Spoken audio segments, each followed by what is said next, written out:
You know, I think every great marketer is basically a detective. And today, we're going to open up the case file on your most powerful tool, data. Let's get ready to uncover some clues that are hiding right in plain sight. Okay, so picture this. You're working at Greg's HQ, and your boss comes to you and says, "Our vegan sausage roll sales just went through the roof, but only in January. Why?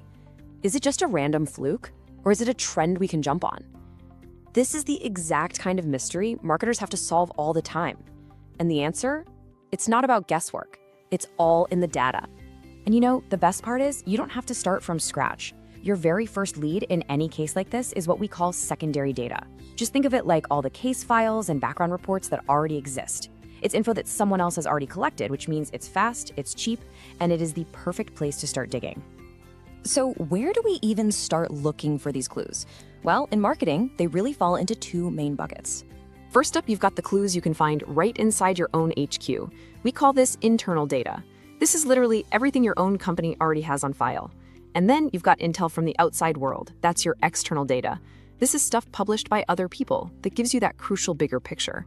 A really good detective, they use both. All right, let's start by dusting for prints right inside our own organization. I mean, you would be absolutely amazed how often the most valuable clues are sitting right under our noses. So your internal toolkit is just packed with leads. You've got sales records, right? They show what sold, where it sold, and when. You've got your CRM and loyalty programs. Those tell you exactly who your customers are. And then there's web analytics. It's like having a 24/7 surveillance feed on your website. Oh, and don't forget to check the old case files. That's your previous company research. Someone might have already cracked a case just like this. Okay, if you want a masterclass in using internal clues, we have to open the case file on one of the biggest data detectives in the entire UK, the Tesco Club Card. I mean, the scale here is just staggering. We're talking about clues coming in from over 23 million households in the UK. Think about it. Every single time someone scans that little blue card, they're handing over a vital piece of evidence about what they buy and when they buy it. With all that data, Tesco can see basically everything. Who's buying the vegan stuff? Who's always grabbing the gluten-free bread? Who only shops when there's a sale on? And what does that let them do? Well, they can send out personalized coupons, they can decide which products to stock in a specific neighborhood store, and they can build these massive strategies that just keep customers coming back for more. It is detective work on an absolutely epic scale.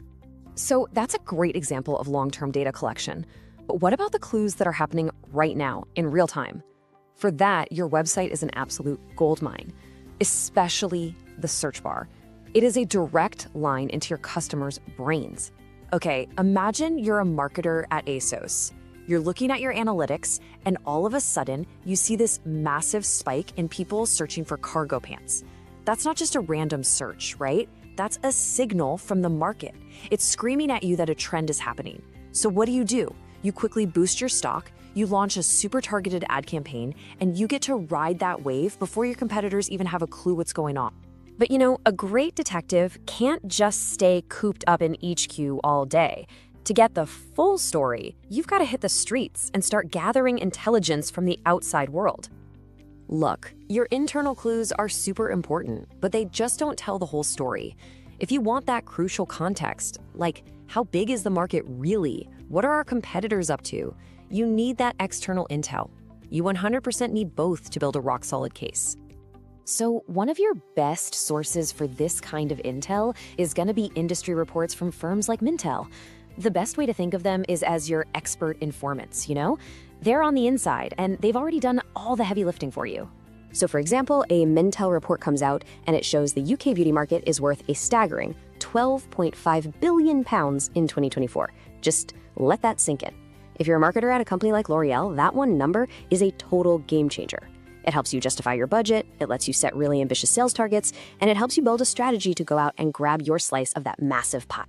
And then you have external sources like Kantar, which give you vital intel on your competition. A simple table like this tells you exactly where you stand. So if you're Tesco, you know, hey, we're the leader with 27% of the market. But if you're competitor A, you know exactly who you're chasing. This isn't just someone's opinion, it's a hard fact that's going to shape your entire competitive strategy. And hey, don't forget about your free informants. I'm talking about government and public bodies like the Office for National Statistics or Ofcom. They publish some absolutely incredible data that is completely 100% free to use. You just got to know where to look for it. So take a look at this chart from Ofcom. It shows that, 77% of young people are streaming music. But look at this, only 19% of people over 55 are doing it.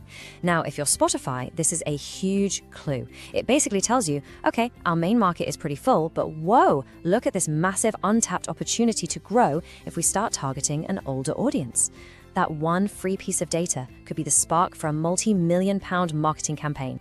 Okay, so we've gathered clues from inside our HQ and we've gathered intel from the outside world. Now it's time to bring it all together, connect the dots, and finally, crack the case. And this all leads us to the detective's method. Let's go back and solve that Greg's mystery. Step 1, identify the mystery. Simple. Why did our vegan sausage roll sales spike in January? Step 2, search internal clues. Okay, our own sales data confirms the spike happened. Got it. Step 3, gather external intel. A little digging and boom, we find reports about veganuary and see social media trends showing a massive conversation about plant-based diets every single January. So step 4, build your case. It wasn't a fluke, it was a cultural trend. Your strategy is now crystal clear, double down on vegan marketing every January. See? That's a case built on hard evidence, not just a hunt. So for all of you apprentices out there at Kent Business College, this right here, this is your new toolkit. From now on, every single project is a new case, and you are the detective who's ready to solve it. So as we close this case file, I'm going to leave you with one last question to chew on. When you get into work tomorrow, what's the first mystery you're going to try and tackle? And more importantly, what's the very first clue you're going to look for? The game is afoot.